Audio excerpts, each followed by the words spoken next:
I'm Adam Foulds, and I'd like to start by saying just what a pleasure it has been to be a mentor with the Rathbones Folio program, and to get to work with a young writer as naturally talented and abundantly creative as Maria. I was excited by Maria's writing from the first, because immediately I saw that she has that rare, unteachable thing, which is a sense of being at home in the language. She has that sense of being a natural. Her word choices are kind of vivid and authoritative, and you immediately feel at ease in her writing. So together we work mostly on kind of narrative logic and construction in her novel, and there were some excellent short stories also.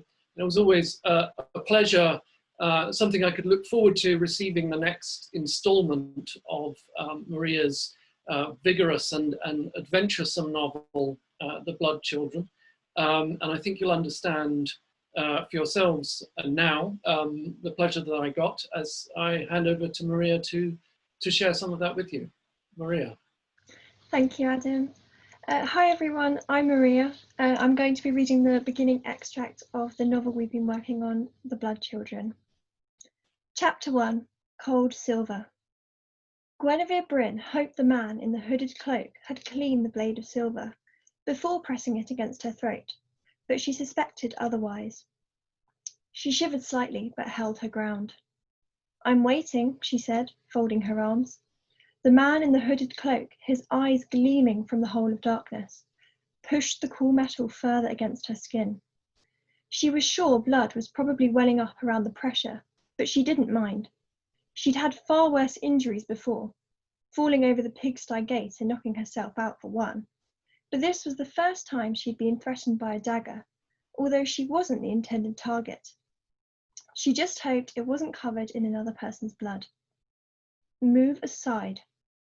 His voice reverberated around the silent square, a low growl clashing against the water splashing from the pump. Gwenny could feel her heart straining against her chest, as if it would break through her skin and inhale the air, and swallowed, willing herself to remain calm. The man only had one chance to use his knife after all. He wouldn't waste it on her. "Why?" she said, attempting to keep her voice steady. "What has this poor woman done to you?" Gwenny couldn't look behind her, but she knew the figure was still standing there, trembling in fear. She didn't know who it was, but it didn't matter. The moment she'd seen the man with the knife, she knew she would have to act. Gwenny, aged 16 winters, and a determined, if filthy girl, was in the middle of her 9th day being disguised as a boy. Dressed in a dirty tunic spattered with horse manure and baggy trousers, she'd been passing through the streets of Ellenmilly to fetch more water from the pump when she had spotted the man. He had certainly looked out of place in the crowd. It was market day in the city, and the narrow pathway leading up to the main castle was obscured by stalls with folk selling their goods, yet he was unmoving against the tide of people. Ellenmilly almost looked as if someone had built a town after too many ales and couldn't be bothered to correct it. The houses were crammed side by side, chimneys poking out of the roofs, and the pale grey towers of the castle glowed softly in the morning sunlight. The air was thick with the sounds of chatter and bartering, with the smells of roasted meat mingling amongst the fabrics and embroidery for sale. The man had been lurking by a stall that sold handkerchiefs, his pale blue cloak draped across his powerful frame and obscuring his features. Gwenny had thought nothing of it when she passed him the first time, swinging the bucket from her arm. But when she was waiting in the queue for the pump, a tingling sensation within her warned her something was wrong.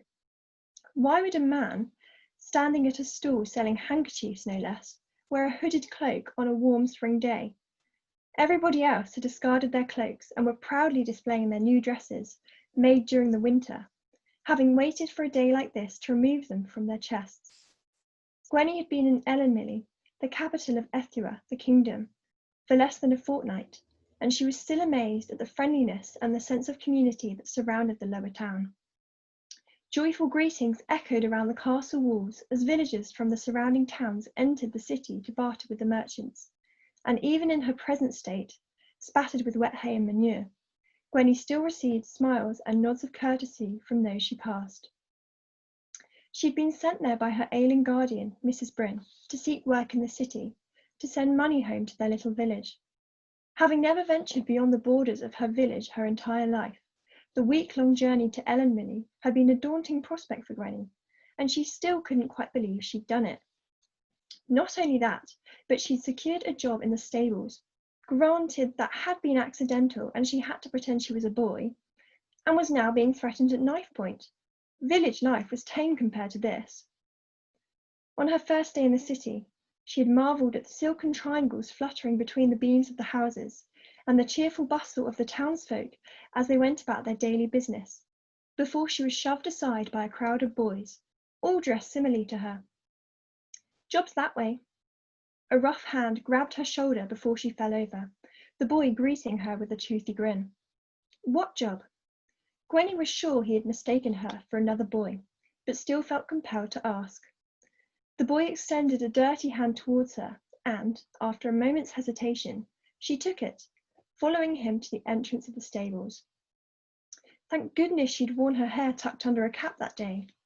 Her week of travelling beforehand ensured her clothes were as grungy as the rest of the stable lads, and her face was smeared with dust. Not that anybody took any notice of her, of course. The master of horses examined them critically as a collective before addressing the group. He was a thin man with straggly hair streaked with grey. You should be honoured that you have secured a place in His Majesty's stables, albeit temporary, mind you. Our adored Prince Everardus is soon to be betrothed to a foreign noble, and we need these stables pristine for the forthcoming celebrations. You'll get your bed and board, but no wages, and count yourself lucky. Your work starts immediately.